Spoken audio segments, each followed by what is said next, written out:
வாழ்கிற தமிழர், வாழிய பாரத மணி திருநாள்.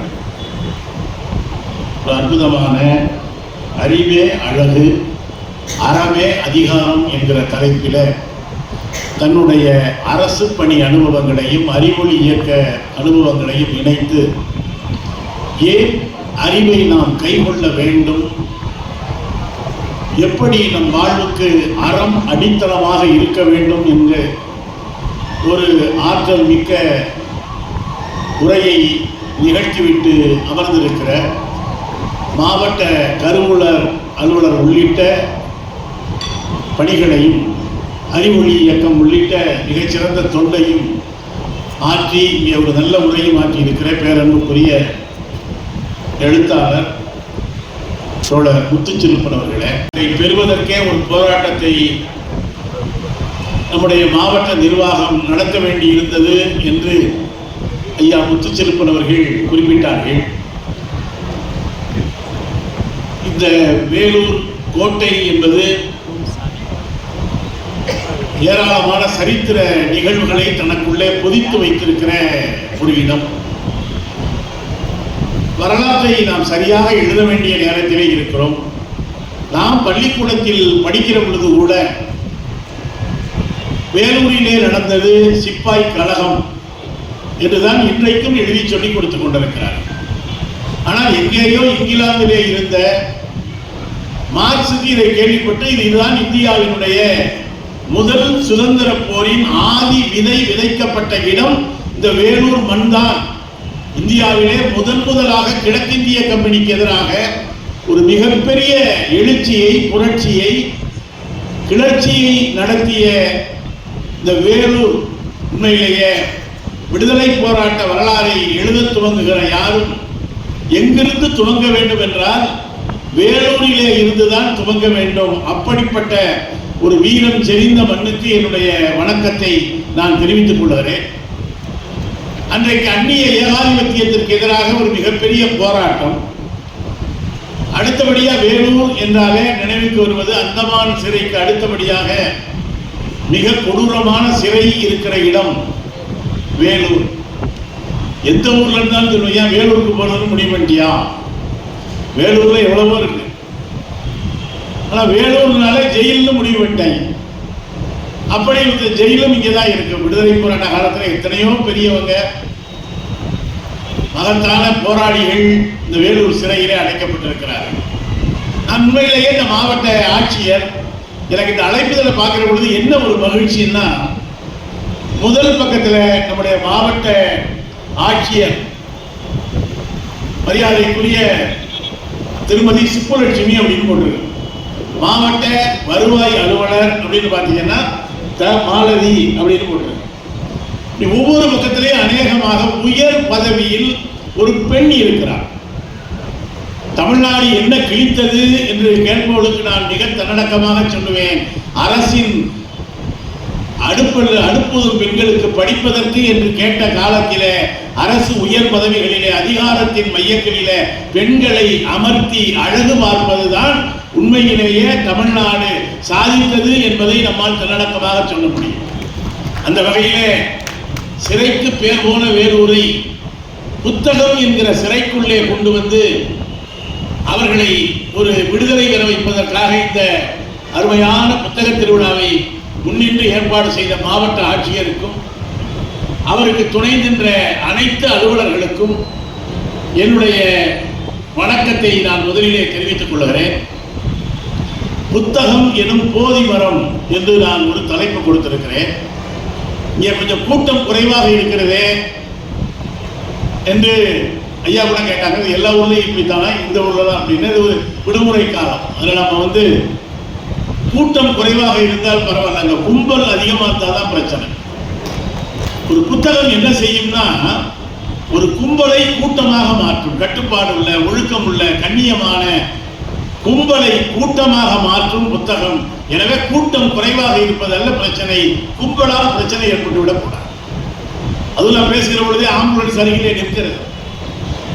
இன்னைக்கு தமிழ்நாட்டிலே ஆம்புலன்ஸை ஒரு வில்லன் போல மாற்றி இருக்கிறார்கள். முன்னெல்லாம் வில்லன் டாக்டர் சும்மாவில் தான் வருவார் காட்டுவாங்க சினிமாவில். இப்போ ஆம்புலன்ஸ் என்கிற வடிவமே ஒரு வில்லன் போல காட்டப்படுகிறது. உண்மையிலேயே மேலாண்மை பொன்னுச்சாமி என்று விருதுநகர் மாவட்டத்திலே எங்கள் சங்கத்தினுடைய தலைவராக இருந்தவர், அவர் ஒரு கதை எழுதியிருப்பார். அது என்ன கதைன்னா, அந்த கதையிலிருந்து நான் துவங்கலான்னு நினைக்கிறேன். ஏன்னா கதை கேட்டு வளர்ந்தது நம்ம நாடு. உலகத்திலேயே மிகப்பெரிய கதைகள் இருப்பது நம்முடைய இந்தியாவிலே தான். ராமாயணம், மகாபாரதம் என்கிற இதிகாசங்கள் தன்னகத்தே அந்த அறிவு செல்வங்களை கொண்டது நம்முடைய இந்தியா. உலகத்திலேயே மிகப்பெரிய கதை மகாபாரதம். கதைக்குள்ள கதை நம்ம போயிட்டே. உலகத்திலே பெரிய கதையும் இந்தியாவில் தான் இருக்கு, உலகத்திலேயே சின்ன கதையும் இந்தியாவில் தான் இருக்கு. அது என்ன சின்ன கதை? உங்களுக்கு எல்லாம் தெரிஞ்ச கதை. நம்மளாம் சின்ன குழந்தையா இருக்கும் பொழுது சொல்லுவாங்க, ஒரு கதை சொல்லவா? சொல்லுங்க. ஒரு ஊர்ல ஒரு நரியான். நம்ம என்ன கேட்போம்? ஆர்வமா அப்படிம்போம். அடுத்தவரி என்ன? அத்தோட கதை சரியா? இது நீங்க என்ன நினைச்சிருப்பீங்க? இந்த நரி சரி அப்படின்னு அந்த எதுகை மோனைக்காக சொல்லப்பட்டதுன்னு நினைக்கிறீங்க. அதுக்குள்ள ஒரு ஆழமான உட்பொருள் இருக்குங்க. என்ன அர்த்தம்னா, ஒரு ஊர்ல ஒருத்தர் நரி மாதிரி இருந்தான்னா அந்த ஊரு கதை அதோட சரின்னு அர்த்தம். அதனாலதான் ஒரு ஊர்ல ஒரு நரியா, அதோட கதை சரியா அப்படின்னு இருக்காங்க. இதுல நரி யாருன்னு உங்களுக்கு யாரை பிடிக்காதோ அவரை நினைச்சுக்குங்க. என்ன வந்து கேட்க கூடாது. ஒருத்தர் நரின்னு சொன்னீங்களா, அந்த நரி எங்க இருக்கு அப்படின்னு தேடி பார்த்தா கண்டுபிடிச்சிடலாம். சில நரிகள் ஊழலிடும், சில நரிகள் ஊழலிடாமலே சரி செய்யும். அது ஒரு பக்கம் இருக்கட்டும். இதுல அந்த மேலாண்மை பொன்னுச்சாமியுடைய கதை என்னன்னா, ஒரு கிராமங்க, ஒரு 80-90 ஆண்டுகளுக்கு முன்னால இந்த கதை நடப்பதாக எழுதப்பட்டிருக்கிறது. ஒரு கர்ப்பிணி பெண்ணுக்கு திடீரென்று பிரசவ வலி ஏற்படுகிறது. அந்த ஊரில் ஆரம்ப சுகாதார நிலையம் இல்லை.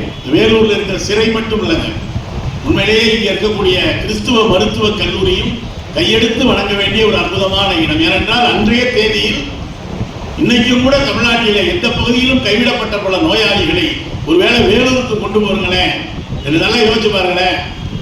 சிறைக்கு பேர் பெற்றது வேலூர் தான், உயிரை காப்பாற்றுவதற்கு பேர் போனது வேலூர் தான். அன்னைக்கு ஆங்கிலேயர் ஆட்சி காலத்தில் அந்த நடந்தது. பிறகு அவர்களுடைய வருகையால் தான் இந்த கிறிஸ்துவ மருத்துவக் கல்லூரி போன்ற அந்த அற்புதமான அமைப்பும் நமக்கு கிடைத்தது. அப்படி ஒரு அரசு ஆரம்ப சுகாதார நிலையம் இல்லாத ஒரு குக்கிராமம். திடீரென்று நள்ளிரவில் அந்த பெண்ணுக்கு பிரசவ வலி ஏற்படுகிறது. உள்ளூர் மருத்துவச்சியும் எங்கே வெளியூர் போய்விட்டார். ஒரு 10-15 கிலோமீட்டர் தொலைவில் இருக்கிற ஒரு அரசு ஆரம்ப சுகாதார நிலையத்திற்கு அந்த பெண்ணை ஒரு கட்டிலே கிடத்தி தூக்கி கொண்டே வருகிறார். ஆண்கள் கட்டிலே தங்கள் தோளிலே துண்டை வைத்து ஈருயிரி நம்ம ஊர்ல சொல்லுவாங்கல்ல, பாவம் அந்த பொண்ணு வாயும் வயிறுமா இருக்காங்க அப்படின்னு. நம்மளும் வாயும் வயிறுமா தான் இருக்கணும். நமக்கு இருக்கிறது வயிறு கிடையாது. ஒரு கருவை சுமப்பதற்கு பெயர் தான் வாய். அதுக்கு ஏன் வாயும் வயிறுமா இருக்காங்கன்னு சொன்னா, உள்ள இருக்கிற குழந்தைக்கு அந்த வயிற்றின் வழியாகத்தான் உணவு கிடைக்கிறது என்பதற்காகத்தான் தமிழில அந்த பொண்ணு வாயும் வயிறுமா இருக்காயா அப்படின்னு சொல்லுவாங்க. அப்படி வாயும் வயிறுமாக இருக்கிற அந்த பெண்ணை ஒரு கட்டிலே கிடத்தி தூக்கி கொண்டு ஓடி வருகிறார். 10-15 கிலோமீட்டர் வருகிற வழியிலேயே அந்த பனிக்குடம் உடைந்து விடுகிறார். அந்த பெண் வழியா துடிக்கிறார். நீங்க வழியிலேயே மிக கொடூரமான வழி என்ன தெரியுமா? பிரசவ வழி தாங்க. இது ஆண்கள் இதை ஒருபோதும் அறிய மாட்டார்கள். உனக்கு தெரியுமான்னு கேட்காதீங்க. நான் படித்தவர்களிடம் கேட்டு இருக்கிறேன். ஏன்னா உலகத்தில் நடந்து போறீங்க, திடீர்னு வழி தடிக்கு விழுந்துடலாம். உடனே என்ன சொல்லுவோம்? வாயிலிருந்து வர முதல் வார்த்தை என்ன? அம்மா அப்படி வழி தாங்க முடியாம. ஏன் தெரியுமா? லேசா வலிச்ச உடனே நான் அம்மான்னு சொல்றோம். இதை நான் சொல்லலைங்க, இதே மண்ணிலே அவதரித்த மரியாதைக்குரிய திருமுருக கிருபானந்த வாரியார் இந்த விளக்கத்தை சொல்லி இருக்கிறார். வேலூர் மாவட்டத்தினுடைய சிறப்புகளிலே ஒன்று மரியாதைக்குரிய ஐயா கிருபானந்த வாரியார். நான் ஏன் புத்தகம்னு சொல்றேன், அதுக்கு ஐயாட்ட ஒரு கேட்டாங்க, ஐயா என்ன கந்த புராணமோ கம்பராமாயணமோ நீ எதை பேச சொன்னாலும் அருவி கொட்டுற மாதிரி கொட்டுறீங்களையா, இது எப்படியான்னு கேட்டாங்க ஐயாட்ட. எப்படி உங்களால இவ்வளவு அழகா பேச முடியுது, இவ்வளவு கதை சொல்றீங்க, இவ்வளவு பாடல சொல்றீங்க எப்படின்னு கேட்டதுக்கு ஐயா சொன்னதை உங்களுக்கு நினைவுபடுத்துறேன். மரியாதைக்குரிய திருமுருக கிருபானந்த வாரியார் சொன்னார், ஒரு குழாயை திறந்தா எப்ப தண்ணி வரும்னு கேட்டார். ஓவர் ஹெட் டேங்க்ல தண்ணி இருந்தாலே குழாயில தண்ணி வரும். அதுக்கு வாரியார் சாமி சொன்ன விளக்கம் என்னன்னா, நிறைய புத்தகங்களை படித்து படித்து மூளை என்கிற ஓவர் ஹெட் டேங்க்ல ஏற்றி வச்சேன்னா வாய் என்கிற குழாய் வழியாக அறிவு எப்போதும் வரும் என்று சொன்னவர் தவ திரு வாரியார் சாமி அவர்கள். நான் மறுபடியும் கதைக்கு வர்றேன். மேலாண்மை குண்டிசாமியினுடைய கதை. அந்த பெண்ணை வருகிற பொழுதே பனிக்குடம் உடைந்து வருகிறது. அந்த பெண் வழியால் குடிக்கிறாள். நான் ஏன் அம்மான்னு சொன்னேன் தெரியுமா? இந்த வழியோட இணைச்சு சொல்றேன். நமக்கு லேசா வலிச்ச உடனே ஏன் நம்மளை பெத்த தாயை நினைக்கிறோம்னா, அம்மா என்னால இந்த சின்ன வலியை கூட தாங்கிக்க முடியலையே தாயே, என்னை இந்த பூமியிலே பெற்று போட நீ எவ்வளவு பெரிய வலியை தாங்கிக் கொண்டாயோ என்பதற்காகத்தான் நமக்கு வலித்த உடனே நமக்காக வழி கொடுத்த தாயை நாம் அழைத்த அம்மா என்று சொல்லுவோம். வழி போனவன்னு என்ன சொல்லுவோம்? அப்பாடம். ஏன்னா உலகத்துல ஈஸியான வேலையில அப்பா வேலை ஒரு வேலை. அவன் உள்ள துடிச்சுக்கிட்டு இருக்கும் பொழுது இவர் வெளியே சொல்லிக்கிட்டு இருப்பார், மாப்பிள்ள பொம்பளை புள்ள பிறந்தா குவார்டர் வாங்கி தர்றேன், ஆம்பளை புள்ள பிறந்தா ஆப் வாங்கி தரேன். ஏன் தான் இந்த சமூகத்துக்கு இன்னும் இந்த ஆண் பிள்ளைகள், ஆணோ பெண்ணோ ரெண்டுமே சமம் தான், ரெண்டு கண்களை போன்றதுதான். ஆனா நம்ம என்ன சொல்றோம்? எனக்கு கொல்லி வைக்க ஒரு புள்ள பிறந்துட்டான். இந்த பிறந்த உடனேவா துணி குதிச்சோட கொல்லி வைக்க போறான்? அதுக்கெல்லாம் நம்ம அவசியம் இல்லைங்க. உங்க உடலை கூட மருத்துவ ஆய்வுக்கு என்று எழுதி வைத்து விட்டால் உங்கள் இறந்த பிறகு உடல் பொருள் ஆவி அனைத்தையுமே சமூகத்துக்கு கொடுத்து விட்டு போகலாம். எனக்கு அதெல்லாம் விருப்பம் இல்லைன்னா அங்க நிறைய ஊர்களில் மின் மயானங்கள் வந்துருச்சு. அங்க கொண்டு போனீங்கன்னா ரொம்ப நேரம் கட்டை எடுக்கிறது கொல்லி வைக்கிறது ஒரு பிரச்சனையும் இல்லைங்க. ஒரு தட்டில் வச்சு ரவா தோசை மாதிரி உள்ள அனுப்புறாங்க. நம்மளை 10 நிமிஷத்துல மிச்சர் போட்டுற மாதிரி கையில் அள்ளி கொடுத்துட்டு அவங்க அப்பா கொண்டு போட அப்படின்னு. அதெல்லாம் இருக்கட்டும். இந்த மேலாண்மை குண்டிசாமியினுடைய கதைக்கு வாங்க. அந்த பெண்ணுக்கு பனிக்கூடம் உடைந்து விடுகிறது. வழியால் அரட்டுகிறாள். கொண்டு வருகிற பொழுது மருத்துவமனைக்கு கொண்டு வந்து அந்த செவிலியர் சகோதரிகள் பார்க்கிற பொழுது அந்த பெண் இறந்து விடுகிறார். அந்த குழந்தை மட்டும் உயிரோடு இருக்கிறார். அப்ப அந்த புருஷன் சொல்றான், பாவங்க தாய் செத்து போனா அப்படின்னு அந்த சொல்லுகிற பொழுது அந்த அந்த பெண்ணையுடைய கணவன் தலையிலே அடித்துக் கொண்டு அழுது கொண்டே சொல்கிறான், என் பொண்டாட்டி சாகல, கொலை பண்ணிட்டீங்கிறான். ஏன் அப்படின்னு கேட்கிறாங்க. அதுக்கு அவர் சொல்றாங்க, இந்த நேரத்தில் ஒரு வாகனம் இருந்திருந்தாலோ ஒரு நல்ல சாலை வசதி இருந்திருந்தாலோ 10 நிமிடத்திலே இந்த இடத்திற்கு நான் வந்திருப்பேன். ஆனா போக்குவரத்தும் இல்லை, எங்க ஊர்ல ஆஸ்பத்திரியும் இல்லை, அதனாலதான் நான் தூக்கிட்டு ஓடி வந்தோம். அதனாலே இந்த சமூகம் என் பெண்ணை, என்னுடைய மனைவியை கொலை செய்து விட்டது என்று மேலாண்மை குண்டிசாமி எழுதியிருந்தார். அந்த கதைக்கு அவர் வைத்திருந்த தலைப்பு கொலை என்பது. நான் நினைச்சு பார்க்கிறேன், இந்த 108 நம்பர் போட்ட ஆம்புலன்ஸை பார்க்கிற பொழுது, ஒருவேளை அந்த கதை நடக்கிற பொழுது ஒரு 108 ஆம்புலன்ஸ் இருந்தா அங்கேருந்து ஒரு போன் பண்ணியிருப்பாங்க, இந்த ஆம்புலன்ஸ் போயிருக்கோம், அந்த பெண்ணை உரிய நேரத்திலே பக்கத்திலே இருக்கிற. நானும் நினைச்சு பார்க்கிறேன், கிட்டத்தட்ட ஒரு 5 கிலோமீட்டர் தொலைவுக்குள்ள இங்கே தமிழ்நாட்டிலே இப்பொழுது அரசு ஆரம்ப சுகாதார நிலையங்கள் இருக்கிறது. கிராமங்கள் ஒரு மருத்துவ வலை பின்னலால் இன்றைக்கு இணைக்கப்பட்டிருக்கிறது. ஒருவேளை இந்த ஆம்புலன்ஸ் இருந்திருந்தால், பக்கத்திலே ஒரு மருத்துவமனை இருந்திருந்தால் அந்த பெண் காப்பாற்றப்பட்டிருக்க கூடும். அந்த வசதிகள் செய்யவில்லை என்றால் தலைவிதியை நொந்து கொண்டு பலனில்லை, அந்த பெண்ணை கொலை செய்து விட்டீர்கள் என்று மேலாண்மை குண்டிசாமி எழுதியிருந்தார். அதனால தான் எனக்கு இந்த ஆம்புலன்ஸை பார்த்த பொழுது ஒருவேளை இருந்திருந்தால் சில கொலைகள் தடுக்கப்பட்டிருக்கும் என்று எப்பொழுதும் தோணும். சில சமயங்கள் ஒரு தப்பு பண்றதை விட தப்புக்கு விளக்கம் சொல்றது ரொம்ப அதை விட மோசமா இருக்கும். அதுக்கு தப்பே பரவாயில்ல. ஒரு படத்துல சந்தான படத்துல சொல்லுவாங்கல்ல, இதுக்கு பருத்தி மூட்டை பேசாம குடோன்லயே இருந்திருக்கலாம் அப்படின்னு. தப்பு பண்ணிட்டு விளக்கம் சொல்றப்பாவது சரியா சொல்றோம். இதுக்கு நான் வேற யாரையும் சொல்றதா நீங்க நினைச்சுக்க கூடாது. நீங்க நினைச்சுக்கிட்டா நான் பொறுப்பும் கிடையாது. எந்த காணொலி காட்சியோடும் நான் சொல்ல போகிற கதையை நீங்கள் நினைத்து பார்க்க கூடாது. அது என்ன கதைன்னா, ஒரு ராஜா முன்னால நடக்கிறாரு, பின்னால மந்திரி தளபதி எல்லாம் நடந்து போயிட்டு இருக்காங்க. கரண்ட் வசதி இல்லாத காலம். திடீர்னு தளபதி என்ன பண்ணிவிடுறாரு, படார்னு ராஜாவை அந்த இருட்டு திடீர்னு ஒரு தீப்பந்தம் அணைஞ்சு போயிருக்கு. படாம ராஜாவை பின்பக்கத்தில் அடிச்சுடுறாரு. ராஜா என்ன எவனா நம்மளையே அடிக்கிறான், நம்ம தானே அடுத்தவன் அடிப்போம், இவ்வளவு பேர் வரப்போட்டு அடிக்கிறாரு, பேசாம போறாரு. அடுத்து கொஞ்ச தூரம் போய் கொஞ்சம் இருட்டா இருக்கு, மறுபடியும் அடிச்ச உடனே ராஜா படான்னு பின்னால திரும்பி கையை பிடிச்சு விடுறாரு. வெளிச்சத்துல கொண்டு வந்து பார்த்தா தளபதி. ராஜாவை அடிச்சது எவ்வளவு பெரிய தப்பு, சிரச்சேதம் பண்ணக்கூடிய அளவுக்கு தப்பு. ராஜா கேட்டிருக்காரு, ஏண்டா என்ன பின்னால தட்ட அப்படின்னு கேட்டிருக்காரு. தெரியாமன்னு சொல்லியிருக்கான். இந்த ஆளு சொல்லியிருக்காரு, அந்த தளபதி அந்த ராஜாவோட வேலைக்காரரு, ஐயா நீங்க நினைச்சு தட்டல, மகாராணி நினைச்சு தட்டிவிட்டேன், என்ன மன்னிச்சுக்குங்க அப்படின்னா. இவன் நினைச்சு ராஜா நினைச்சு தட்டி இருந்து தெரியாம தட்டிவிட்டாங்க சொல்லியிருந்தா கூட 1 வருஷம் 2 வருஷம் சிறை தண்டனையோட போயிருக்கும். மகாராணி நினைச்சு உங்களை தட்டிவிட்டேன்னு சொன்னா ராஜாவுக்கு எவ்வளவு சூழ்நிலை கோபம் வரும். நான் எதுக்கு சொல்றேன்னா, சில பேர் தப்பை விட அதுக்கு அவங்க சொல்ற விளக்கம் அதை விட அபத்தமா இருக்கும். இது ஒரு பக்கம் இருக்கட்டும். ஏன் புத்தகம் என்னும் போதிவரம் என்கிற தலைப்பை மரியாதைக்குரிய ஐயா நம்முடைய நூலகர் சிவகுமார் ஐயா கேட்டாங்க, ஐயா நீ என்ன தலைப்புல பேசுறீங்க அப்படின்னு. ஐயா எங்க அன்பு தம்பி அன்பு வந்திருக்காரு, கொடுக்குற தலைப்புக்கும் பேசுறதுக்கும் சம்மந்தம் கிடையாது. பல சமயத்தில் பேசி முடிக்கிறப்ப தான் என்ன தலைப்பு கொடுத்துருக்கோம்னே பார்ப்பாங்க சில பேர். அப்படி இல்லைங்க, புத்தகம் என்ன செய்யும்.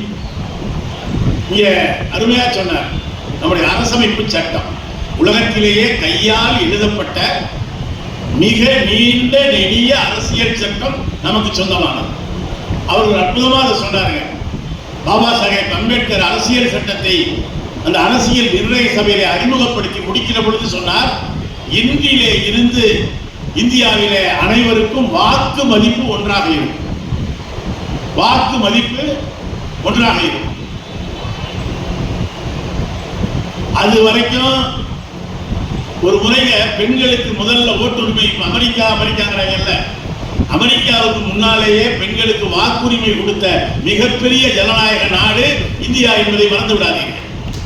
அன்றைக்கு அமெரிக்க நாட்டினுடைய ஜனாதிபதியாக இருந்த பராக் ஒபாமா வந்த பொழுது நாடாளுமன்றத்தில் பேசுகிற பொழுது சொன்னார், உலகத்தின் மிகப்பெரிய ஜனநாயக நாடான அமெரிக்கா அதே போல மிகப்பெரிய ஜனநாயக நாடான இந்தியாவை வாழ்த்துகிறதுன்னார்.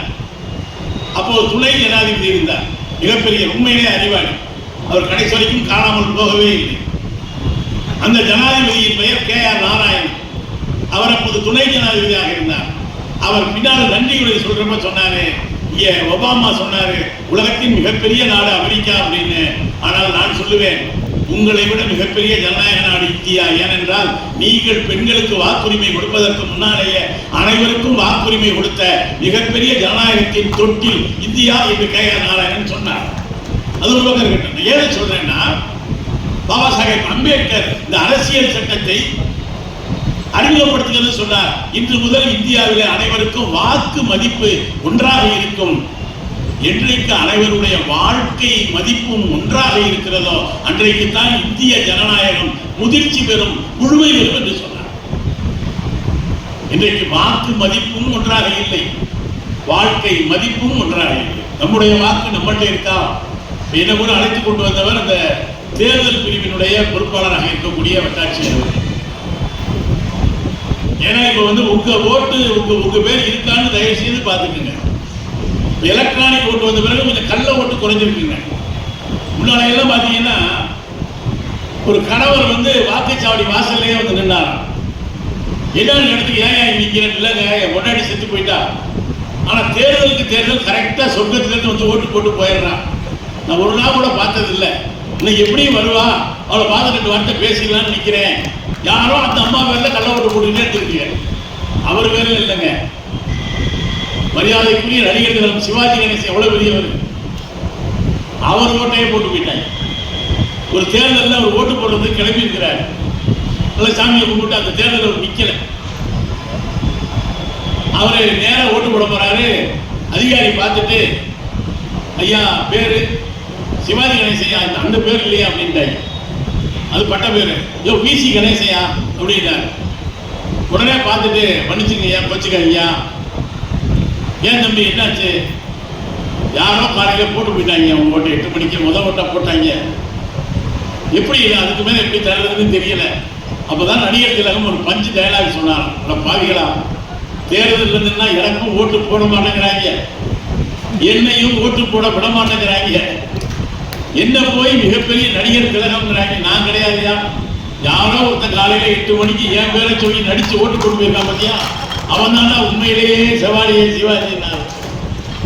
நடிகர் திலகம் ஓட்ட போட்டது பெரிய விஷயம் இல்லைங்க. நாட்டினுடைய முதல் குடியரசுத் தலைவராக இருந்தவர், முதல் குடிமகனாக இருந்த ஜனாதிபதி பொறுப்பில் இருந்தவர் மரியாதைக்குரிய ஐயா ஆர் வெங்கட்ராமன். அவர் ஓய்வு பெற்ற பிறகு ஓட்டு போடலான்னு வர்றார். மயிலாப்பூர் வாக்குச்சாவடியில் ஆர் வெங்கட்ராமன் பார்த்த உடனே கலெக்டரே செல்ஃப் அடிச்சு வாங்கையா வாங்கையான்னு சொல்லி பார்க்குறாரு. ஆர் வெங்கட்ராமன் 60 பேர் இருக்காங்க, 60 வெங்கட்ராமனையும் கொண்டு போயிட்டாங்க. இவருக்கு என்ன பேரை சொல்லி ஓட்டு போடுறது? ஆர் வெங்கட்ராமனே ஐயா ஏய் நான் முதல் குடிமகனா இருந்தவனையா அப்படின்னு கோவப்பட்டிருக்காரு. அதுக்கு அவர் சொன்னார், அதான் முதல்ல போட்டு போயிட்டாங்க. ஏன்னா உங்கள் இந்த காலத்தில் வரலாற்று திருட்டும் நடக்கிறது, வாக்கு திருட்டும் நடக்கிறது. எனவே நீங்கள் உங்கள் வாக்கு, அன்னைக்கு அம்பேத்கர் சொன்னதை மறந்துடாதீங்க, வாக்கு மதிப்பையும் பாதுகாத்துக் கொள்ளுங்கள், வாழ்க்கை மதிப்பையும் சமமாக்குவதற்கு தான் இலக்கியம். புத்தகம் எனும் போதி மரம். நான் ஒரு இடத்துல சொல்றேன், தயவு செய்து நம்ம ஞானிகளை பற்றிய புனை கதைகளை உருவாக்குவதை தயவு செய்து நிறுத்துங்க. புத்தரை பற்றி நீங்க என்ன படிச்சிருக்கீங்க? நான் என்ன படிச்சிருக்கேன்? புத்தர் ஆசையே துன்பத்திற்கு காரணம் என்றார். ஓகே. ஒரு நாள் புத்தர் நடந்து வெளியே வந்தார், ஒரு மரணத்தை பார்த்தார், நோயை பார்த்தார். அப்படியே விரக்தி அடைந்து போதி மரத்தடியிலே போய் புத்தர் உட்கார்ந்தார், ஞானம் பெற்றார். சித்தார்த்தன் புத்தராக மாறிவிட்டார். 10 வரிகளை சொல்லி முடிச்சிட்டாங்க. ஆனால் புத்தருடைய கதை அவ்வளவு எளிய கதை இல்லைங்க. நீ நினைப்பது போல புத்தர் ஒன்றும் இளம் வயதிலேயே சாகலங்க. 85 வயது வரை வாழ்ந்து முடித்தவர் புத்தர். இந்திய அவர் காலத்தில் அவர் அளவுக்கு நடந்த கால்கள், எஸ் ராமகிருஷ்ணனுடைய புத்தகம் ஒன்று உள்ள இருக்கு, படிச்சு பாருங்க. 85 வருஷமா நடந்தே கொண்டு ஒரே ஒரு நாள் மரத்தடியிலே அமர்ந்து நீங்கள் ஞானத்தை பெற்றுவிட முடியும் என்று தயவு செய்து நம்பாதீர்கள். நடந்து நடந்து வாழ்க்கையோடு பழகி பழகி படித்துத்தான் சித்தார்த்தன் புத்தகம். அதனால புத்தகம் என்கிற போதி மரம் நம்ம ஏன் சொல்றோம்னா, ஒவ்வொரு புத்தகமும் ஒரு போதி மரம் மாதிரி நமக்கு ஒரு ஞானத்தை, அறிவை, ஆற்றலை சொல்லித்தரும். நான் ஏன் சொல்றேன் அப்படின்னா, புத்தனை பத்தி நமக்கு ரொம்ப எளிமையா சொல்லி முடிச்சிடறேன். புத்தர் போய் உட்கார்ந்தாரு, பேசாத மேகத்தில் இருந்தாரு, கப்புன்னு ஒரு ஒளி வந்துச்சு. அப்படியெல்லாம் ஒளி கிடையாதுங்க. அறிவொளியை பத்தி பேசினாரு. புத்தகங்கள் தான் உண்மையிலேயே சித்தார்த்தனை அந்த ஞானம். அப்ப நிறைய படிங்க. இதோட முக்கியமான விஷயம் என்னன்னாங்க, புத்தகம் என்னும் போதி மரம்னா நான் ஒன்று சொல்றேன். உங்க மாவட்டத்திலேயும் நிறைய குரங்கு ஏழைகள் இருக்கு, குரங்கு. நாளைக்கு கொண்டு போய் ஒரு புத்தகத்தை குரங்கு கிட்ட கொடுங்க. குரங்கு என்ன செய்யும்? இங்க அறிவியல் இயக்க தலைவர் எனக்கு முன்னால பேசினார். நாம் எல்லாம் குரங்கில் இருந்து வந்தவர்கள். நீங்க கோச்சுக்கிட்டாலும் அதான் உண்மை. இல்லைன்னா நாங்கெல்லாம் சிங்கத்திலிருந்து வந்தோம், புலியிலிருந்து வந்தோம். டார்வின் என்கிற பரிணாம கோட்பாடு என்ன சொல்கிறது என்றால், மனிதர்கள் எல்லாம் குரங்கில் இருந்து, மனித குரங்கில் இருந்து வந்தவர்கள். நீங்க உங்க வீட்டில் உங்க படம், அப்புறம் உங்க அப்பா படம், உங்க தாத்தா படம், தாத்தாவுக்கு தாத்தா, தாத்தாவுக்கு தாத்தா வரிசையா படம் மாட்டிருக்கீங்கல்ல, அதுல கடைசியா அந்த மூளையில மாட்ட வேண்டிய படம் ஒரு குரங்கு படம். நீங்க சொல்றதுக்கு என்ன ஆதாரம்னு கேட்குறீங்களா? இப்பவும் கூட என்ன சொல்லுவாங்க, என்கிட்ட வச்சுக்காத, வாழை விட்ட நறுக்கிடுவேன். உங்களுக்கு வால் இருக்கா? ஒரு இல்லாத வாழை எப்படி விட்ட நறுக்க முடியும்? ஒரு காலத்துல நமக்கு வால் இருந்துச்சுங்க. மரத்துல தாவறதுக்கு வால் பயன்பட்டது. இப்போ கூட ஒரு பையன் நினைக்கிறேன், இப்போ கூட இருந்தா பரவாயில்ல, டவுன் பஸ்ஸில் ஏறி குதிச்சு படாமல் அந்த கம்பியில ஒரு வாழை சுத்திக்கிட்டு ஏறி தூங்கிக்கிட்டே போலாம் கூட நினைக்கலாம். வாழை ஒட்ட நெருக்கி போடணும்னு சொல்றோம்ல, இந்த வாழை ஆட்டாதேன்னு சொல்றோம்ல. அறிவியல், மருத்துவ அறிவியல் என்ன சொல்கிறது? குரங்கிடம் இருந்த வாலின் சொச்சம் தான் நமக்கு வருகிற அப்பெண்டிஸ் நோயினுடைய அந்த வாலில் தான் போய் அந்த கழிவுகள் தேங்கினால்தான் அது உடனே அறுவை சிகிச்சை பண்றோம் இல்லையா? வால் இருந்து இப்படி கேட்கலாம், என்னைக்கு இந்த வால் போடிச்சு? ஒரே நாளில் காது குத்துற மாதிரி கூப்பிட்டு வச்சு வாழை வெட்டி விட்டாங்களா? இல்லைங்க. மனிதனுக்கு வாளினுடைய உபயோகம், இந்த வால் கொஞ்சம் கொஞ்சமா குறைய குறைஞ்சு போச்சு. அப்புறம் இப்படி 4 காலில் ஓடிக்கிட்டு இருந்தவங்க கொஞ்சம் கொஞ்சமா நிமிர்ந்து முன்னால இருந்த 2 காலும் தான் அப்படி கையா மாறிடுச்சு. ஒரே நாளையில படாருன்னு அடிமை பண்ணி படத்துல எம்ஜிஆர் நிமிடுற மாதிரி நம்ம நிமிடல. அதுக்கு பல ஆயிரம் ஆண்டுகள் ஆனது என்று பரிணாம கோட்பாடு சொல்கிறது. ஏன் இப்ப நான் திருப்பி சொல்றேன், குரங்குகிட்ட போய் புத்தகத்தை கொடுத்த உடனே ஏன் கிழிச்சு எரியுதுன்னா அது நினைக்குது இந்த மனுஷங்க பூரா நம்ம குரூப்பை சேர்ந்தவங்க, நம்ம கூட்டத்தை சேர்ந்தவங்க. இந்த புத்தகத்தை படிச்ச பிறகுதான் நம்மகிட்ட இருந்து பிரிஞ்சு நாகரிகம் அடைஞ்சிட்டாங்க, அறிவு அடைஞ்சிட்டாங்க. இந்த புத்தகம் மட்டும் இல்லாம இருந்திருந்தா இந்த குரூப் நம்மளோட தான் சேர்ந்து மரத்துல தாவிக்கிட்டு இருப்பாங்க என்று கோபத்துக்கு கோபம் வருகிறது. எனவேதான் குரங்கு புத்தகத்தை கிழித்து எரிகிறது. குரங்குக்கு புத்தகம் படிப்பதில்லை. சில குரங்கு மனித குரங்குகளுக்கும் புத்தகம் படிப்பதில்லை, பிடிக்கிறதில்லை. நம்ம அதுக்கு என்ன செய்ய முடியும்? இன்னொன்று சொல்றேன், குரங்குக்கு ஒரு இயல்பு இருக்கு. நம்ம என்ன சொல்றோம்? மனிதனுக்கு 6 அறிவு சொல்றோமா இல்லையா? இந்த யாரு சொன்னா? உங்களுக்கு 6 அறிவுன்னு யாரு சார் சொன்னா? நீங்க தான் சொல்லிங்க. வேற வனத்தில் இருக்க விலங்குகள்லாம் வந்தானே உங்களுக்கு 6 அறிவுன்னே, எங்களுக்கு 5 அறிவுன்னே, அவனுக்கு 4 அறிவுன்னு சொல்லிச்சா? நம்மளால நமக்கு 6 அறிவுன்னு சொல்லிக்கிட்டு இருக்கோம். மக்கள் கவிஞர் பட்டுக்கோட சொல்லுவாரு, 6 அறிவில் 1 அறிவு அவுட்டு, இந்த 5ம் கூட இருக்கும்னா அதுவும் கூட டவுட்டுங்க. 5 அறிவு கூட நமக்கு இருக்கா? நான் ஏன் சொல்றேன்னா, நீங்க இந்த குரங்கு சுற்றுலா தலங்களுக்கு போனோம்னா என்ன செய்யுது? ரோட்ல உட்காந்துருக்குது. வாழைப்பழம் தருவானா, பொறி தருவானா, கடலமுட்டாய் தருவானான்னு எதிர்பார்க்குது. குடிச்சீங்கன்னா வாங்குது, இல்லைன்னா பைய அதே கொடுக்குது. இந்த வேலையை குரங்குக்கு சொல்லி கொடுத்தது யாரு? நம்ம தான். நீங்க ஒண்ணு தெரிஞ்சுக்குங்க, எந்த குரங்கும் பிறக்கிற பொழுது நீங்கள் வாங்கி கொடுக்கிற வாழைப்பழத்தை நம்பி பிறக்கவில்லை. நீங்க என்ன பண்றீங்கன்னா, இயற்கையோடு இயற்கையாக இயைந்து பழங்களை சாப்பிட்டு வாழ்ந்து வந்த ஒரு குரங்கை உங்கள் தர்மத்தையும் கருணையும் காட்டுவதற்காக ஒரு குரங்கை பிச்சைக்காரனாக நீங்கள் மாற்றி வைத்திருக்கிறீர்கள். நமக்கு தெரிஞ்சது ஒரு சரி, குரங்கத்தா மாற்றி வச்சிருக்கோம்ல, அதாவது சின்ன உயிர். யானை எவ்வளவு பெரிய ஆளுங்க, நினைச்சா எவ்வளவு பெரிய மரத்தை தூக்கம், எவ்வளவு பெரிய மலையை தகர்க்கும். அப்படிப்பட்ட யானையே நம்ம கிட்ட வந்து ட்ரைனிங் எடுத்து எதுக்கு சொல்லி கொடுத்துருக்கோம்? கடற்கரையா கூப்பிட்டு வந்து 5 ரூபா 10 ரூபா கொடுக்கும். அதுக்கு ட்ரைனிங் எப்படின்னா 50 100 கொடுத்தா லேசா தலையை தொடுது, 5 10 கொடுத்தா சட்டுன்னு நோக்கிது. நீ எல்லாம் ஏன் ஆசீர்வாதம் பண்ணுறீங்க? ஒரு கவியை தாங்க எழுதுனா, கட்டி கிடக்கும் யானையிடம் போய் நீங்கள் வாங்குவது வரம் அல்ல சாபம் என்று அந்த கவிஞர் சொன்னார். ஏன் தெரியுமா? அந்த யானையின் மனம் முழுவதும் காடும் வனமும் தான் இருக்குமே தவிர ஒரு சங்கிலியால் கட்டப்பட்டிருக்கிற யானையால் ஒருபோதும் உங்களை ஆசீர்வதிக்க முடியாது என்பதை மறந்து விடாது. யானைகளின் இடம் காடுகளே தவிர நீங்க கொடுக்கிற கவலை சொத்துக்காக யானை ஒன்றும் பிறக்கவில்லை. நம்மளோட பழகின டிக்கெட்டை பூரா அப்படி மாற்றி வச்சிருக்கோம். யானைய, கரடிய, நீங்க கரடி பத்தி ஒரு கதை உண்டுங்க. ஏன்னா ஒரு சர்க்கஸ் ஒரு பையன் இங்கே கோட்டை மைதானம் ராணுவம், உண்மையிலேயே வேலூர் மாவட்டத்தில் இருக்கிற இன்னொரு சிறப்பு என்ன, தமிழ்நாட்டிலேயே அதிகமாக ராணுவத்திலே இருக்கிற வீரர்களை ராணுவத்துக்கு அனுப்புகிற ஒரு மகத்தான மாவட்டம் நம்முடைய வேலூர் மாவட்டம். அது உண்மையிலே வழங்குதலுக்குரிய ஒன்று. ஒருத்தன் சென்னைக்கு போலீஸ்க்கு வேலைக்கு ஆள் எடுக்கிறாங்கன்னு போயிருக்காப்புல. போயிருந்திருக்கிறா, இவன் கிட்ட நேரம் அந்த உடல் தகுதி இருக்கு இல்லையா, ஒரு 2 இன்ச்சு குறைஞ்சதுக்கு ரிஜெக்ட் பண்ணி விட்டாங்க. இப்போ வீடு பூரா நான் போலீஸுக்கு போறேன்னு சொல்லிட்டு போயிட்டான். எல்லாம் ஃபிட்னஸ் இருக்கு, உயரம் தான் கொஞ்சம் பிரச்சனை. ஊருக்கு போய் சொல்றதுக்கு சங்கடம். உடனே ஊருக்கு வந்து போனா கிண்டல் பண்ணுவாங்க நினைச்சுக்கிட்டு மெட்ராஸ்லேயே இடத்தையாவது வேலையை பார்த்து பிழைச்சிக்கிட்டு போயிருக்காப்புல. பக்கத்தில் ஜம்போ சர்க்கஸ் ஒன்று போட்டு வந்திருக்காங்க. அங்கே போய் பார்த்து கேட்டிருக்காங்க, ஐயா 3 நாளாக சாப்பிடல, ஏதாவது உங்கள் சர்க்கஸில் வேலை இருந்தால் போங்கய்யா அப்படின்னு கேட்டிருக்காங்க. அதுக்கு அவர் சொன்னாங்க, இப்போ எவன் சர்க்கஸ் பார்க்குறான், எல்லாரும் ஷார்ட்ஸ் ரீல்ஸ் தான் பார்க்குறாங்க செல்லில் தவிர. இப்போ எவன் சர்க்கஸ்க்கு வர்றவனு ஓசி பாஸ் வாங்கிட்டு தான் வர்றாங்க. நானே இந்த விலங்குகளை கட்டி மேய்க்கிறது எப்படின்னு முடிச்சுக்கிட்டு இருக்கிறேன். என்னகிட்ட என்னையா வேலை இருக்கு? ஐயா நீங்கள் காசு கூட தரணும்யா, 2 வேளை சோறு போட்டால் போதுமையா, என்ன வேலை சொன்னாலும் செய்யறையான்னு ரொம்ப கெஞ்சிருக்கான். இந்த சர்க்கஸ் போனதுக்கே ரொம்ப பரிதாபப்பட்டு, இல்லை எப்படி சொல்றது சங்கடமா இருக்கு நாமளையா, ஏங்கய்யா நாமளையா, இல்லை வேற ஒன்றும் மனுஷங்க பார்க்குற வேலை ஒன்றும் இல்லை, என்கிட்ட இருந்த கரடி முந்தா நாள் செத்து போயிடுச்சு, அது ஒரு உடுப்பு அந்த தோலை கரட்டி வச்சிருக்கிறேன், நீ கரடியா நினைச்சேன்னா 2 வேளை சோறு போட்டு ஒரு நாளைக்கு 50 ரூபா தர்றேன் அப்படின்ட்டு.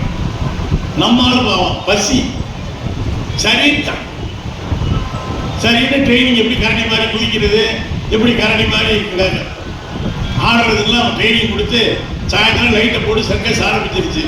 இந்த மைக்கை பிடிச்சி சொல்றவரு, இதோ உங்களை மகிழ்வுக்க கரடி வருகிறதுன்னு சொன்னோன்னு உற்சாகம் வாங்கிட்டான் நம்மால். ஏன்னா வேலை கிடைச்சிருச்சு இல்லை, உடனே படாரம் கிரவுண்டுக்குள்ள வந்து குதிச்சிருக்கான், ஆடி இருக்கான், பக்கத்தில் ஊது விட்டுருக்கான், ஜனங்க பூரா கை தட்டியிருக்காங்க. நேற்று வரைக்கும் இந்த கரடி சொங்கி, இது நல்லா சுறுசுறுப்பா இருக்கியா, நல்லா புது கரடியா ஓனர் வாங்கியிருப்பாரு போல, நல்ல கரடியா இருக்கியான்னு பாராட்டி கை தட்டியிருக்காங்க. அப்பதான் அந்த மைக்கை பிடிச்ச ஒரு வார்த்தை சொன்னானா, இதுவரை நம்மை ஆடி பாடி மகிழ்வித்த கரடி சிங்கத்தின் வாயில் கொண்டு போய் தலையை வைக்கும் இருக்கான். நம்மால் சொல்லியிருக்கான், சொல்லவே இல்லையா, கரடி வேஷம் போட்டு சும்மா கிரவுண்டுக்கு போனா போதும்னு சொல்லிவிட்டு இப்போ போய் திடீர்னு சிங்கம் வாயில தலையை வைன்னு சொல்றானே அப்படின்ட்டு அந்த ஆளு யோசிச்சுக்கிட்டு இருக்கும்போதே எவ்வளோ வந்து முடிச்சு தள்ளி விட்டான். பார்த்தா எதிரில் சிங்கம் ஆண்டு வாயை குழந்துக்கிட்டு இருக்கு. 50 ரூபாய்க்கு ஆசைப்பட்டு அற்பாயில் முடிய போதே அப்படின்னு ஜலகண்டேஸ்வரான்னு கும்பிட்டு போயிருக்கிறான்.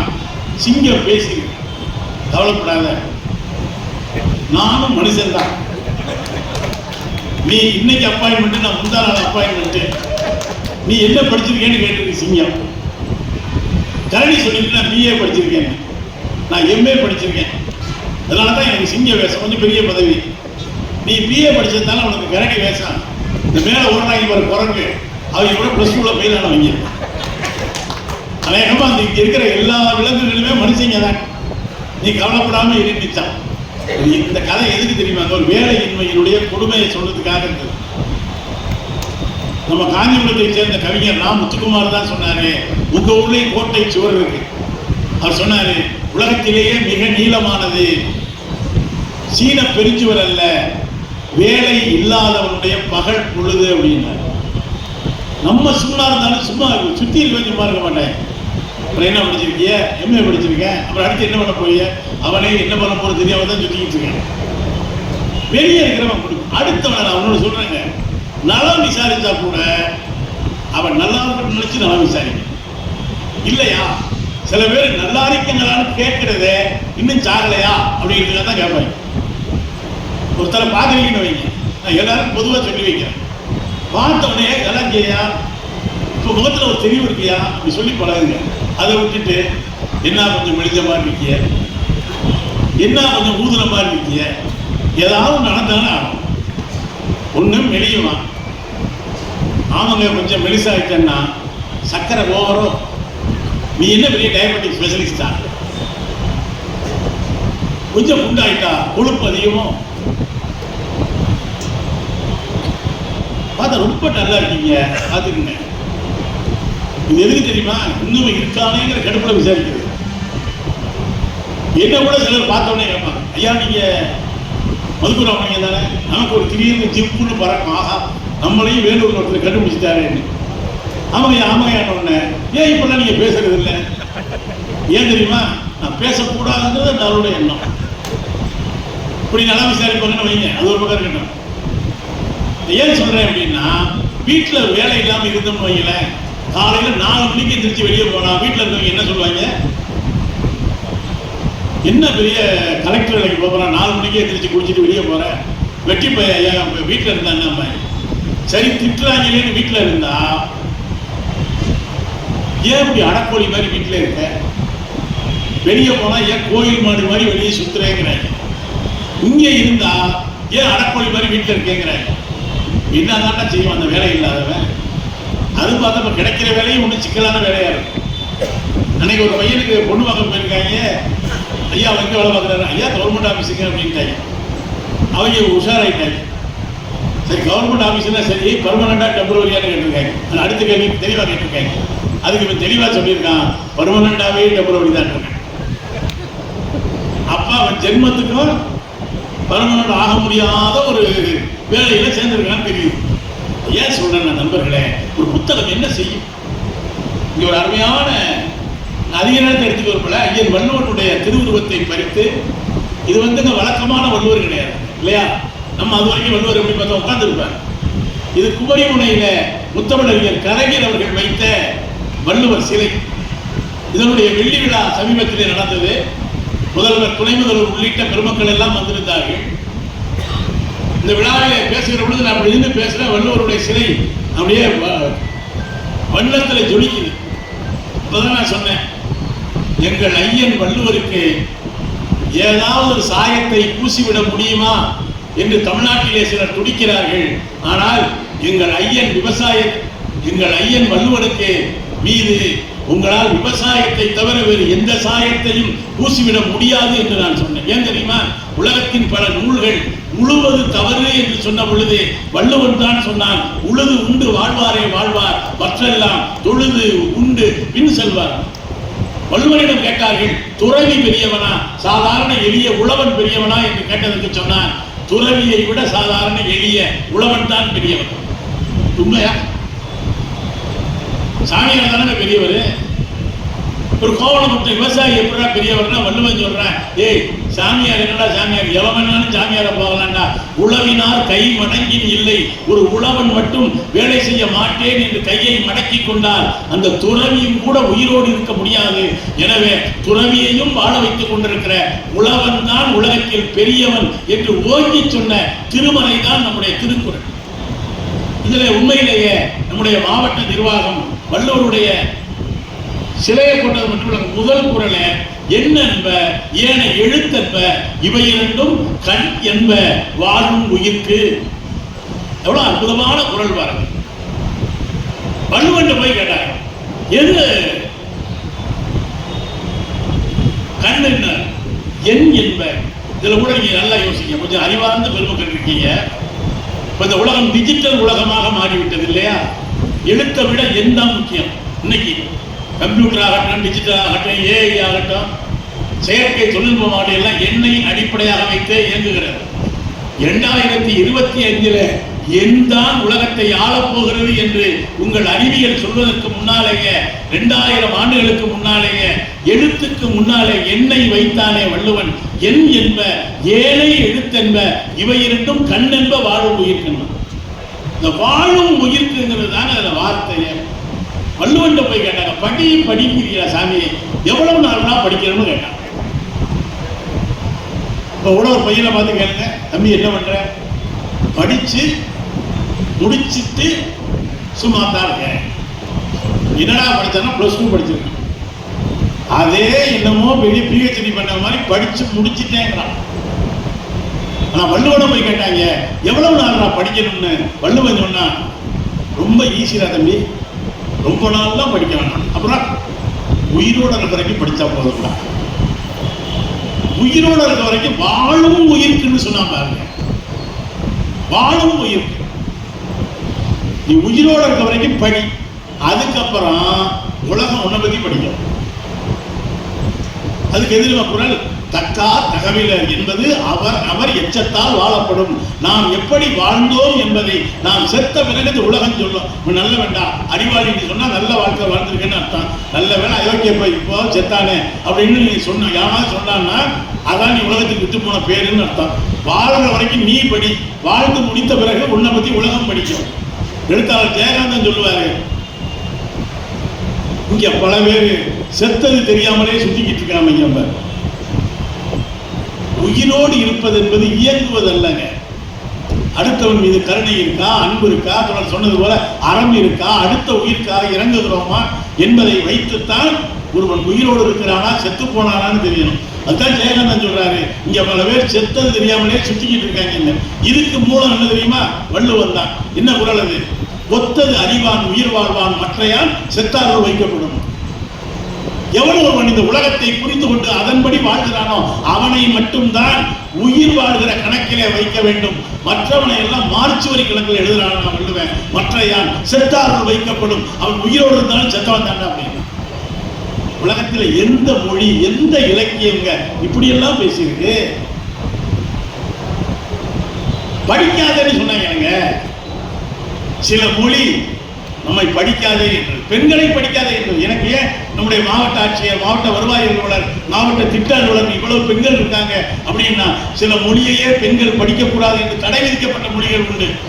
இந்த அறிவார்ந்த சபையை நான் கேட்கிறேன், தமிழ்ல எங்கேயாவது பெண்கள் படிக்கக்கூடாதுன்னு இருக்கா? குழந்தைகள் படிக்கக்கூடாதுன்னு இருக்கா? இந்த ஜாதியில பிறந்தவர்கள் என்று படிக்கக்கூடாதுன்னு இருக்கா? இல்லைங்க.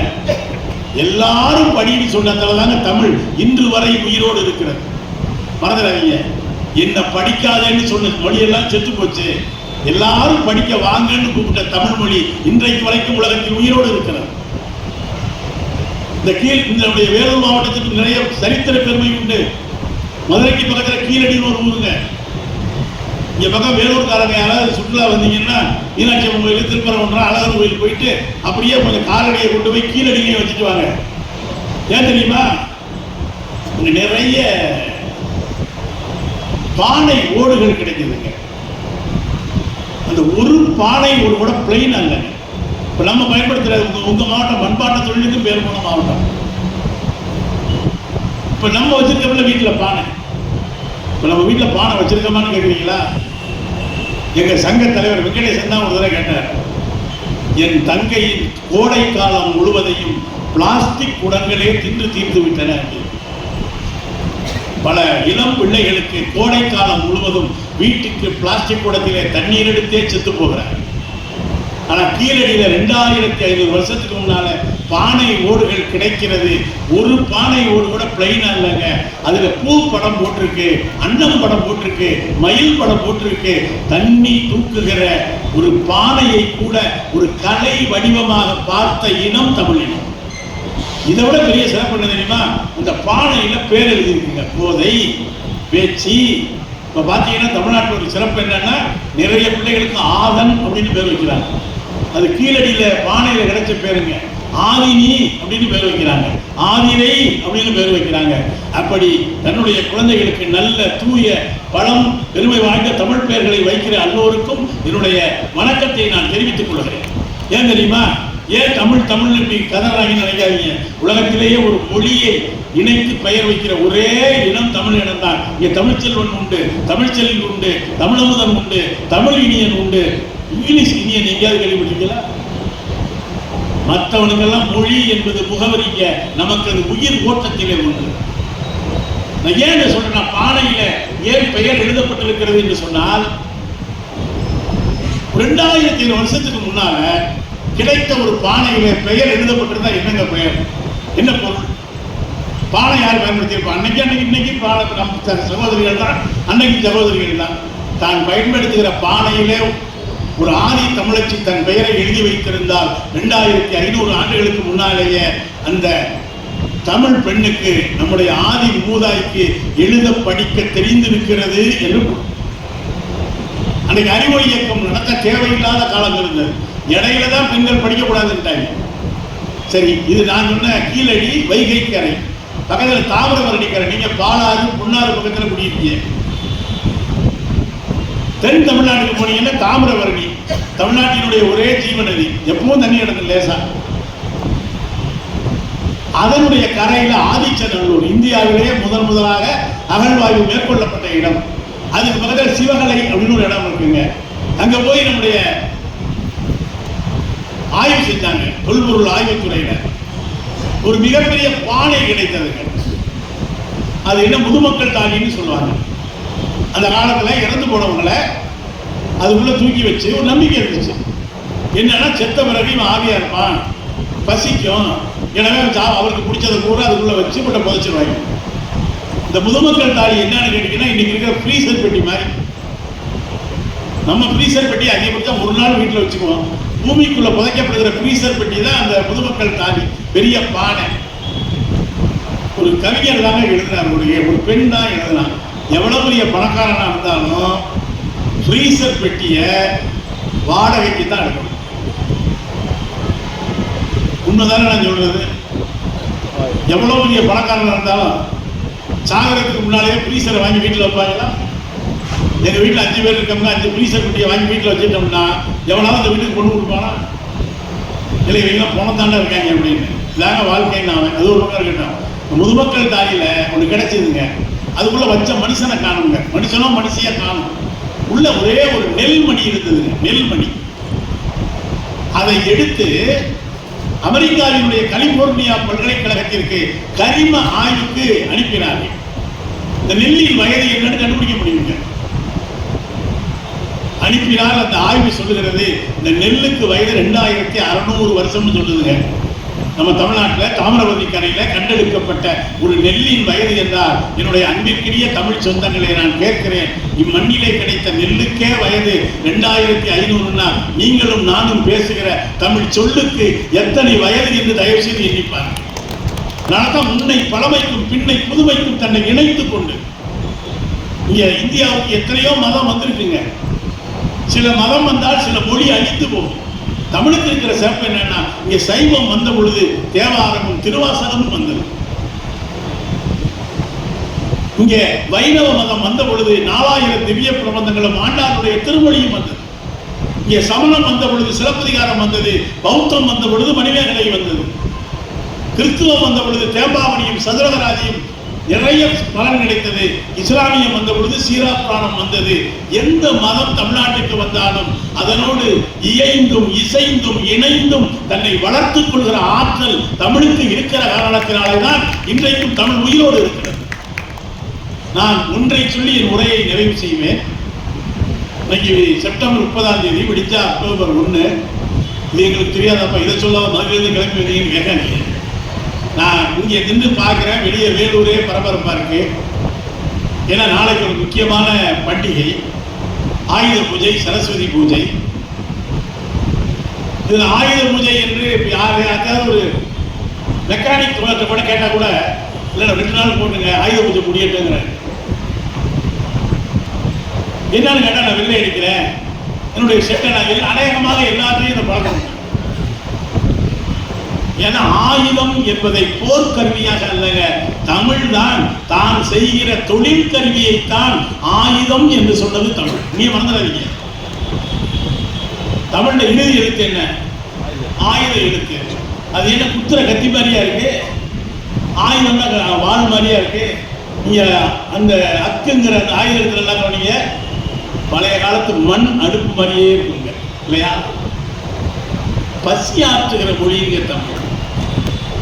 அதனாலதான் நாளைக்கு ஆயுத பூஜை என்று சொல்லுகிற பொழுது எங்க மதுரை பக்கம்லாம் சொல்லுவாங்க, பொருள் அப்படின்னா அந்த இது இருக்கு இல்லையா, கத்தி கபடம், அதை கூட பொருள் வாங்க பேசிட்டே மாப்பிள்ள பொருள் எடுத்து படக்குன்னு போட்டே பாங்க. பொருள்னா கத்தி அருவா, அதுக்கு பேர் தான் பொருள். அவன் பொருளுக்கு வச்சிருக்கிற பொருளே வேலையா இருக்கு, அது ஒரு பக்கம் இருக்கட்டும். ஆனா தமிழ்ல நாளைக்கு என்ன செய்வாங்க, அவங்க எங்க பணியாற்றுகிறார்களோ அதை பூரா சுத்தப்படுத்தி அதுக்கு வழிபாடு செய்வாங்க. நல்லது. தொழில் கருவிதான் ஆயுதமே தவிர அடுத்தவனை கொள்கிற கருவி எல்லாம் ஆயுதம். செய்யும் தொழிலே தெய்வம், அதில் திறமைதான் நமது செல்வம் என்றால் மக்களுக்கு வியற்பட்டு போனேன். ஆயுத பூஜைன்னு சொல்லுவோம், சரஸ்வதி பூஜைன்னு சொல்லுவோம், கலைமகள் விழான்னு சொல்லுவோம். இந்த செய்தியோட முடிக்கிறேன். சரஸ்வதியை கும்பிடுற அன்னைக்கு என்னங்க செய்யணும்? படிக்கணும். நீங்க இன்னைக்கு படக்குன்னு சொல்லிட்டீங்க, படிக்கணும்னு. ஒரு காலத்துல சரஸ்வதி பூஜை அன்னைக்கு நம்ம என்ன பண்ணிருக்காங்க நம்ம மூத்தவங்க? எந்த படுபாவி சொன்னாலும் தெரியல. சரஸ்வதி பூஜை அன்னைக்கு, கலைமகள் விழா அன்னைக்கு படிக்காதே, படிச்சா பாவம். எவன் நம்மை 5000 ஆண்டுகளாக படிக்கக்கூடாது என்று புத்தகத்தை பிடிக்கி வைத்தானோ அவன் தான் சொன்னான் சரஸ்வதி பூஜை அன்னைக்கு படிக்காதேன்னு. உண்மையிலே சரஸ்வதி மட்டும் உண்மையிலே இருந்தா இந்த வீணை எடுத்து மண்டையில நன்குன்னு போட்டுருக்கோம். ஏன்னா ஏன் மாதிரி சொல்லி என் பிள்ளைகளை படிக்காதுன்னு சொல்றியா அப்படின்னு. அன்பிற்கினியவர்களே, நாளை தயவு செய்து நீங்க படிக்காட்டி கூட பரவாயில்ல, வீட்டில் இருக்க பிள்ளைகிட்ட சரஸ்வதியை நம்பிக்கை இருந்தால் சரஸ்வதியை கும்பிடு, புக்கை எடுத்து படின்னு சொல்லி கொடுங்க. அது மட்டும் இல்லைங்க, படிக்காதேன்னு சொன்னது மட்டும் பரவாயில்லைங்க. அடுத்து ஒன்று சொல்லிட்டாங்க, என்ன தெரியுமா? அன்னைக்கு வீட்டில் இருக்கிற ஓலைச்சுவடிகளை கொண்டு போய் ஆற்றிலே விட்டுவிட வேண்டும். பாரதி சொல்வான், விதியே விதியே என் செய்ய நினைத்தாய் என் தமிழ் ஜாதியை. ஒவ்வொரு ஆயுத பூஜையின் மீதும் சரஸ்வதி பூஜையின் மீதும் எத்தனை எத்தனை அரிய செல்வங்களை ஆற்றிலே நம்முடைய மூடர்கள் போட்டார்களோ நினைத்தாலே நெஞ்சம் பதறுகிறது. ஒரு முறை உருவே சாமிநாத ஐயர், தமிழ் சமூகம் மறக்கக்கூடாத ஒரு பெயர். இன்னைக்கு நம்ம படிக்கிறோம் இல்லையா, சிலப்பதிகாரம், மணிமேகலை, ஐம்பெரும் இலக்கியங்களை பூரா இன்னைக்கு ஓலைச்சுவடியில் இருந்துச்சுங்க. அந்த மனுஷன் நாங்க ஊர் ஊரா போய் கிடைச்சத பூரா ஓலைச்சுவடியை பூரா வாங்கி ஒப்பிட்டு பார்த்து அதையெல்லாம் பதிப்பித்தவர் மரியாதைக்குரிய உவேசா அவர்கள். ஒரு ஊருக்கு போறாருங்க, அவர்கிட்ட சிலப்பதிகாரம் ஒரு ஓலைச்சுவடி இருக்குங்க, கரையை அடிச்சிருச்சுங்க. அவர் சொல்றாரு, இன்னொரு ஓலைச்சுவடி கிடைச்சா எதையும் ரெண்டையும் கம்பேர் பண்ணி பதிப்பிச்சிடலாமே. அந்த மனுஷன் தெரு தெருவா ஊர் ஊரா அலைகிறாருங்க. உவேசா ஒரு ஊர்ல இருக்கு, ஏதோ ஒன்று கட்டியிருக்காரு, சிலப்பதிகாரமா இருக்கும்னு நினைக்கிறேன். அவ்வளவு பெரிய மனுஷன், ஒரு பல்கலைக்கழக பேராசிரியர், கூனி குறுகி ஒரு இரவலனை போல நின்று, ஐயா உங்ககிட்ட ஓலைச்சுவடி இருக்குன்னு சொன்னாங்க ஐயா, அதை கொஞ்சம் கொடுத்தீங்கன்னா நான் இங்கேயே கூட பார்த்து எழுதிட்டு கொடுத்துட்டு போயிடுறையா அப்படின்னு கெஞ்சுறேன். அவன் சொல்றான், இல்லை இல்லை, நாளைக்கு ஆயுத பூஜை வருது, எங்கிட்ட இருக்கிற கடைசி ஓலைச்சுவடி இதுதான், இதை கொண்டு போய் ஆத்துல தான் போடுவேன், தவிர உங்ககிட்ட கெடுத்து கொடுத்தா பாவம் வருங்கிறான். உவேசா கண்ணீர் விட்டு அழுகிறாருங்க. இல்லை, உன் கையில் இருக்கிறது வெறும் பனை ஓலை அல்லடா, இது மிகப்பெரிய பலந்த மொழி, அதெல்லாம் எனக்கு தெரியாதுங்க. நாளைக்கு கொண்டு எங்க தாத்தா பேரை சொல்லி உள்ள போட்டு வச்சிருவேங்க. என்ன தெரியுமா சொன்னார் உவேசா, எதிரானா கொண்ட போடுவேன்னு கேட்டார். பிராத்து பேரை சொல்லி பாலகட்டத்தில் கொண்டே போடுவேன்னா. அவ்வளவு பெரிய மனுஷன், அவன் எங்கன போடுவான்னு கெஸ் பண்ணி போரைக்குள்ள ஒளிஞ்சிருந்து ஈரத்தோடு மிதந்து வந்த இந்த ஓலைச்சுவடியை எடுத்து அன்றைக்கு பாதுகாத்து எழுதியிருக்கவில்லை என்றால் சிலப்பதிகாரம் என்கிற அரிய இலக்கியம் இன்றைக்கு நம் கையில் இல்லை. தவத்திற்கு குன்றக்குடி அடிகளார் சொல்லுவாரு, வீட்டிலே கழிவறை கட்டுகிறீர்கள் நல்லது, பூஜை அறை கட்டுகிறீர்கள் நல்லது, தயவு செய்து ஒரு நூலகம் வைப்பதற்கு ஒரு அறையும் கட்டுங்கள் என்று சொன்னார். எனவே சரஸ்வதி பூஜைன்னு சொன்னா வழக்கம் போல பொரிய வாங்கி வச்சு சைடிஸ்க்கு வச்சுக்கிறது கிடையாது. புத்தகத்தை படிக்க, பொரி, வாழைப்பழம் இதெல்லாம் வாங்கி வச்சு தின்னு எப்படி சரஸ்வதி வாழும்? எனவே அன்பிற்குரியவர்களை நான் நிறைவு செய்கிறேன். நாளை சரஸ்வதி பூஜை, ஒரு நல்ல வாய்ப்பு. இந்த நல்ல நாளுக்கு முதல் நாள் பேசினேன். சரஸ்வதி தெய்வம் இருப்பது எங்கேன்னாரு கண்ணதாசன். தெய்வம் இருப்பது இங்கே தாங்க, உள்ள போங்க. வழக்கமா திருவிழா சொல்லுவாங்க, ஏண்டா திருவிழாவில் காணாம போன மாதிரி முடிக்கிறேன். ஆனால் உண்மையிலேயே இந்த புத்தக திருவிழாவில் காணாமல் போங்கள், உங்களை நீங்கள் கண்டடைவீர்கள். ஏன் தெரியுமா, மனுஷனுக்கு நான் சொல்லி முடிக்கிறேன், ஒரு ஆயுசு தாங்க. யாருக்காவது செத்த பிறகு மேலே போகணும்னு நினைச்சுக்கிட்டு இருந்தா இன்னையோட விட்டுருங்க. நான் சொல்லலைங்க, மகாகவி பாரதி சொல்றான், செத்த பிறகு சிவலோகம் வைகுந்தம் என்பார் பித்த மனிதர் என்று ஊதடா சங்கம் அப்படின்னா. சரி, பாரதியார் சொல்லிட்டாரு. அவரோட பெரியவர் யாரு? தமிழின் ஆதி மூலம் திருமூலர். அவர் சொல்றாரு, கண்டவர் விண்டிலர், விண்டவர் கண்டிலர் இருக்கிறாரு. நான் போய் சொர்க்கத்தை பார்த்துட்டேன்னு சொல்றேன், எவனும் பார்க்கல, பார்த்தவன் எவனும் சொல்லடாத. சரி, அவர் சொல்றது நீங்க யாராவது பார்த்து போன் பண்ணிருக்காங்களா? மாப்பிள்ள விட்டையா, நல்ல பூமியா? நான் ஒன்று சொல்றேன், என்னுடைய சகோதரிகள்லாம் இருக்காங்க, இந்த சொர்க்கத்தை பத்தி கற்பனை பண்ணது ஒரு அழுகி போன ஆணினுடைய மூளையாத்தாங்க இருக்கணும். சொர்க்கம்னா என்ன இருக்கணும்? ஏய், சொர்க்கத்தில் பெரிய லைப்ரரி இருக்குங்களா, அங்கே பசியே இருக்காங்களா, 24 hours வந்து சோறு கிடைக்கும்டான்னு சொன்னான்னா மக்கள் கஷ்டத்தை பார்க்க வேணும். இவன் சொர்க்கம் எப்படா இருக்குன்னு கேட்டா, அங்கே சோமபானம் சொராபானம் 2 இருக்கும். ஆனால் கருத்தில் முடிச்சாலும் இங்கே தான் முடிச்சே இல்லை. சொர்க்கம்னு சொன்னாலும் அங்கே 2 பானையில முக்கி வச்சிருப்பாங்க, சோமபானம் சுறாபானம்னு. அதை போட்டுட்டு அரை போதையில் இருப்பாங்க. அடுத்து என்னடா கேட்டா, ரப்பா, உர்வசி, திலோத்தமை இவங்கெல்லாம் டான்ஸ் ஆடிக்கிட்டே இருப்பாங்க. உண்மையிலேயே ஒரு பெண்ணிட்ட போய் சொர்க்கம் அப்படின்னா எப்படி இருக்கு கேட்டா, அந்த பொண்ணு சொல்லியிருப்பா, அங்கே வீட்டிலே சமையலறை இருக்காது, எல்லோருக்கும் சாப்பாடு கொடுத்துருவாங்க அப்படின்னு. நான் சொல்றேன், லெனின் சொல்றாரு, சமையல் அறையின் பிசு பிசுப்பிலே இருந்து பெண்களை வெளியேற்றாமல் இந்த சமூகம் முன்னேறாது அப்படின்னாரு. அதனால தான் அன்றைக்கு அவர் ஆண்ட சோவியத் யூனியன்ல ஒரு பெண்ணை வெளியே விடத்துக்கு தயங்கினாங்க.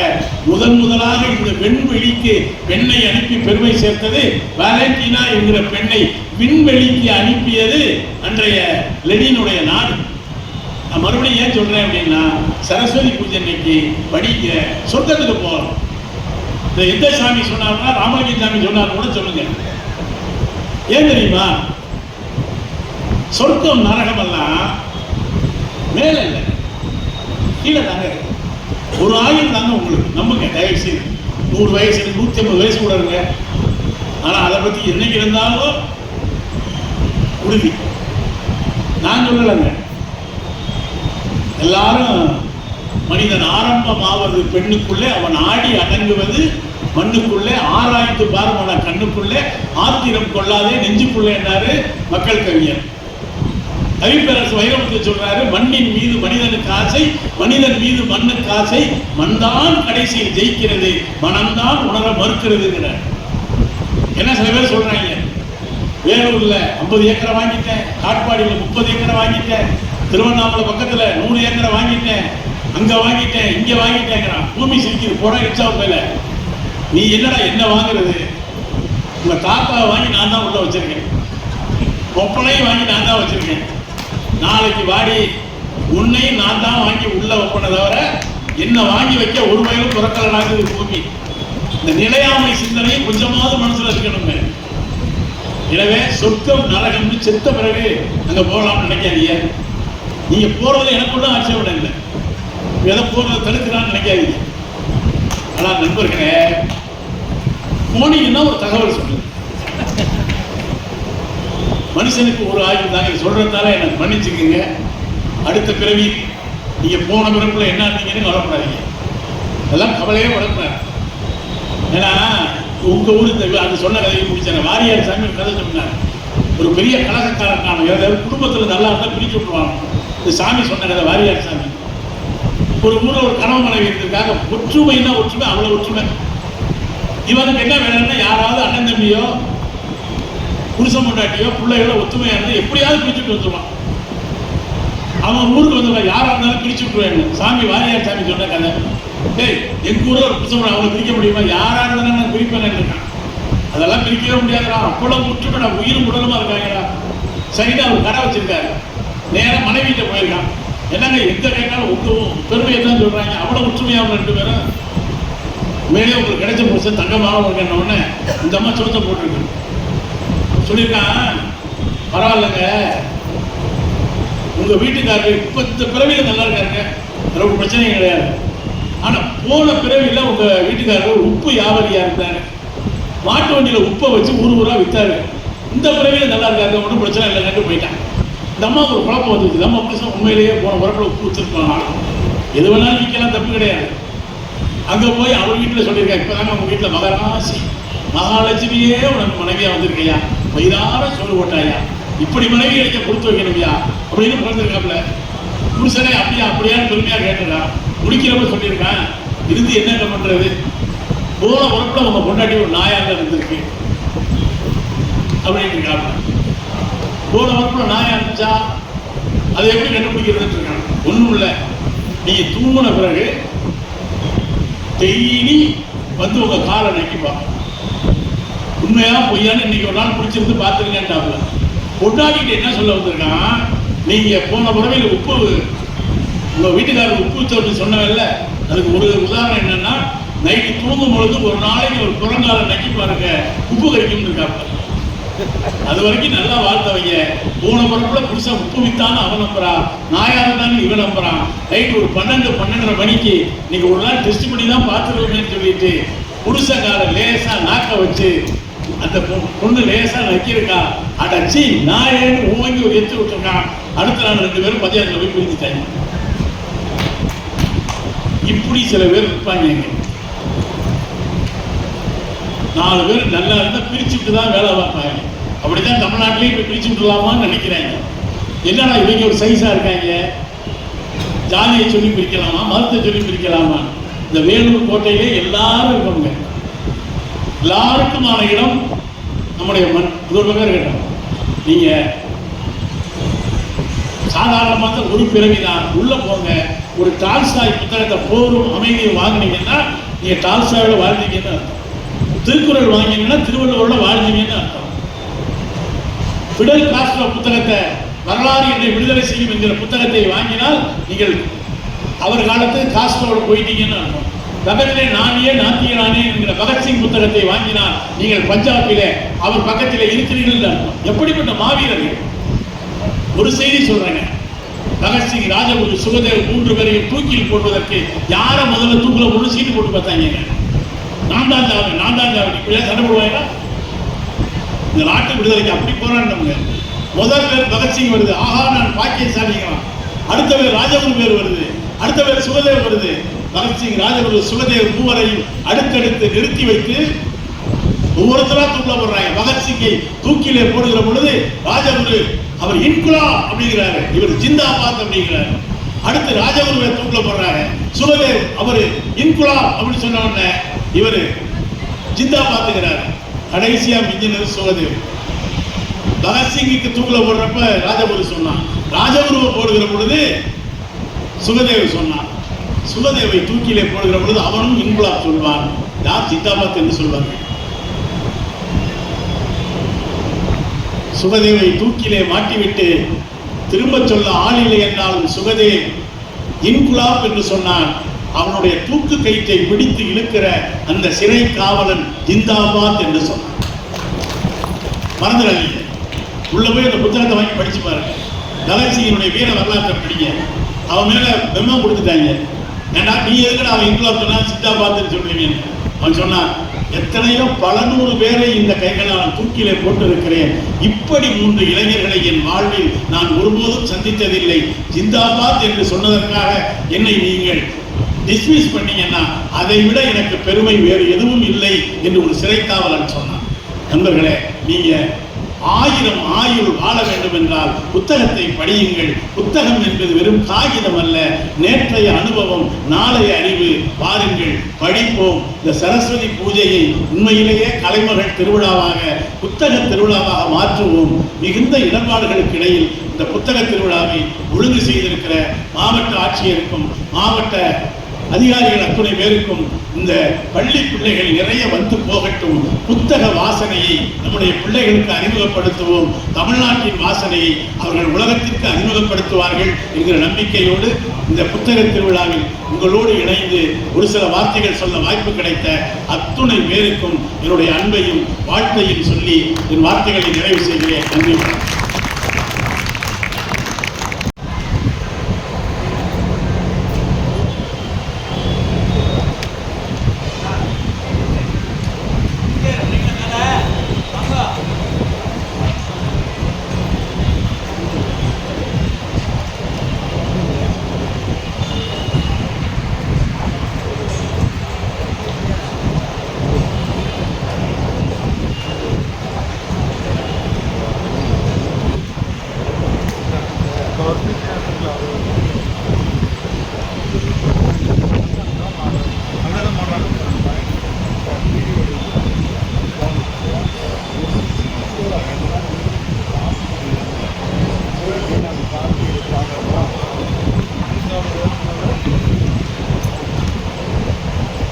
லைவ் கட் பண்ணிட்டீங்களா?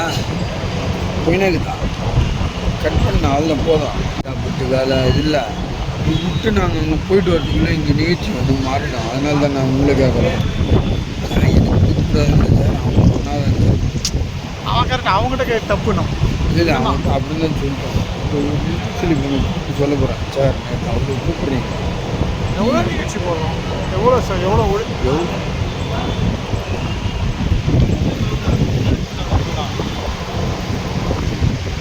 அதிகம் ஓப்பனாக கேட்டேன். கைப்பற்றலாம் விளக்க ஒரு ஆளுமை தன்மை கொண்டவர். அடுத்ததாக பேச இருக்கின்ற ஆளுமை தன்மை கொண்ட முத்து சிலிப்பன் அவர்களுக்கு புத்தகத்தை கொடுத்து சிறப்பு செய்கின்றார். திரு முத்து சிலிப்பன் அவர்களுக்கு புத்தகத்தை கொடுத்து சிறப்பு செய்கின்றார். அடுத்ததாக மாவட்டத்தினுடைய மாவட்ட வருவாய்த்துறை அலுவலர் ஐயா அவர்களுக்கு புத்தகத்தை கொடுத்து சிறப்பு செய்கின்றார்.